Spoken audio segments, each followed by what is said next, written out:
क्या ये सच है कि तेजस्वी जी आपके बचपन से मित्र हैं और आप अभी भी उनके साथ रहते हैं, मतलब उनसे बातचीत होती है? साथ तो नहीं रहता, बट हाँ मेरे मित्र हैं। मित्र नहीं, भाई हैं मेरे, छोटे भाई। मैंने हमेशा तेजस्वी को मैंने कहा है, माना है, और कारण है, मतलब आप सब भी रिलेट करेंगे।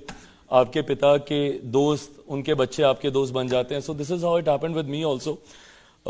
मेरे पिता का, आदरणीय लालू जी का बहुत गहरा संबंध रहा है। दोनों ने साथ काम किया है, दोनों एक दूसरे के समकक्ष रहे हैं।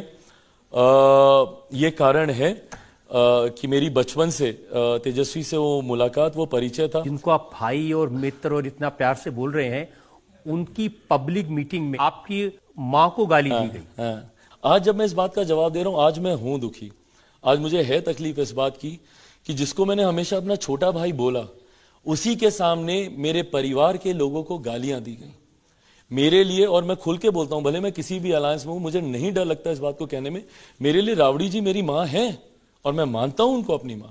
मेरे लिए मीसा दी मेरी बड़ी बहन है, मेरे लिए रोहिणी मेरी बहन है। मेरा वो रिश्ता रहा है उस परिवार से। आज भले मैं दूसरे अलायंस में रहूं, बट मेरा उस रिश्ते को मैंने हमेशा बनाए रखना है। राजनीतिक लड़ाई मैंने बड़े बड़े मन से एक दूसरे के सामने लड़ी है, पर आज जब तेजस्वी के सामने मेरे परिवार को गाली दी गई और जिस तरीके से वो खामोश रहे, ये बात मुझे तकलीफ देती है। मैं अगर तेजस्वी की जगह होता और मेरे सामने अगर उनके परिवार के किसी भी सदस्य के बारे में इस तरीके से कहा जा रहा होता, मैं मुंह तोड़ जवाब देता। मैं वहीं पे एक कड़ा विरोध में दर्ज कराता। बट इस तरीके की भाषा की कतई कोई गुंजाइश नहीं। आप कड़े से कड़ा विरोध आप मर्यादा में रह के कर सकते हैं। उन्होंने जवाब दिया है, तेजस्वी ने कहा कि हम तो मंच पर थे, नीचे से कौन क्या बोल के वीडियो बना देता है, हम क्या कर सकते हैं। और उन्होंने कहा मुझे तो हर रोज हजारों लोग गालियां देते हैं। Now this is even worse.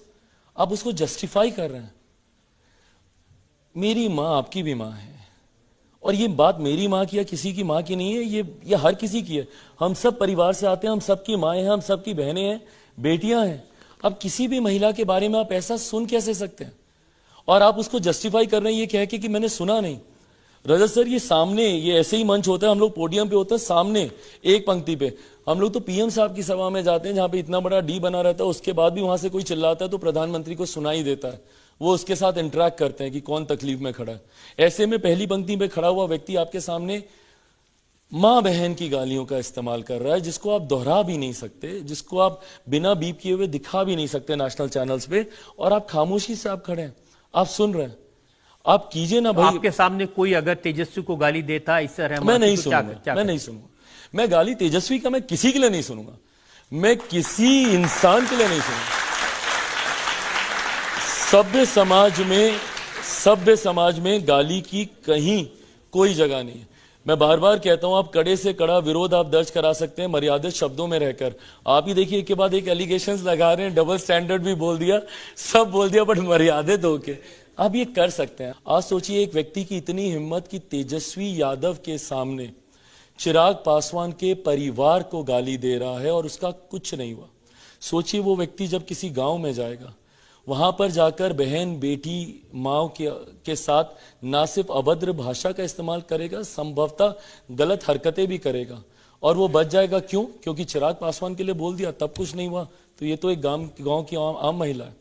जो बिहार के लोग हैं, वो उनका एनालिसिस ये है कि ये यादव की पासवान को गाली है। अरे प्रभु, यही डिवीजन है, यही डिवीजन है। आप मुझे बताइए, क्या हर यादव हर पासवान के खिलाफ है? क्या राजद में पासवान नहीं है और भाजपा में यादव नहीं है? कैसी बातें कर रहे हैं? मतलब ये वो बांटने की राजनीति है जिस पर ये लोग दशकों से रोटियां सेकते हैं। मैं नहीं मानता कोई यादव है, मैं नहीं मानता कोई पासवान है, मैं नहीं मानता कोई अगड़ा, कोई पिछड़ा, कोई हिंदू, कोई मुस्लिम, मैं नहीं मानता। हम सब बिहारी हैं। हम सब बिहारी अस्मिता की लड़ाई लड़ रहे हैं। हम सब बिहार के खोए हुए गौरव की लड़ाई लड़ रहे हैं। भाई, एक ऐसा राज्य जो सिर्फ अपनी शिक्षा के लिए जाना जाता था, नालंदा यूनिवर्सिटी, आज जब दूसरे राष्ट्रों के राष्ट्राध्यक्ष आते हैं, मेरे प्रधानमंत्री गर्व से नालंदा यूनिवर्सिटी की तस्वीर बैकड्रॉप में रखकर उनसे मुलाकात करते हैं, उनसे तस्वीरें खिंचवाते हैं। और आज उस गौरव को हम लोग खो चुके हैं। आज बिहार में शिक्षा के हालात देखिए। उन परिस्थितियों को बदलने की हम लोग को जरूरत है। तो ये MY समीकरण बनाते हैं, और MY समीकरण बनाकर ये लोग बंटवारा करते हैं। मेरा भी है MY समीकरण, मेरा महिला समीकरण है, मेरा युवा समीकरण है। मैं महिलाओं को जोड़ूंगा, वो किसी भी जाति की हो। मैं युवाओं को जोड़ूंगा, भले वो किसी भी जाति के हो, किसी भी धर्म के हो। पर जब आप जातियों में बांटते हैं, आप बिहार को बर्बाद करते हैं।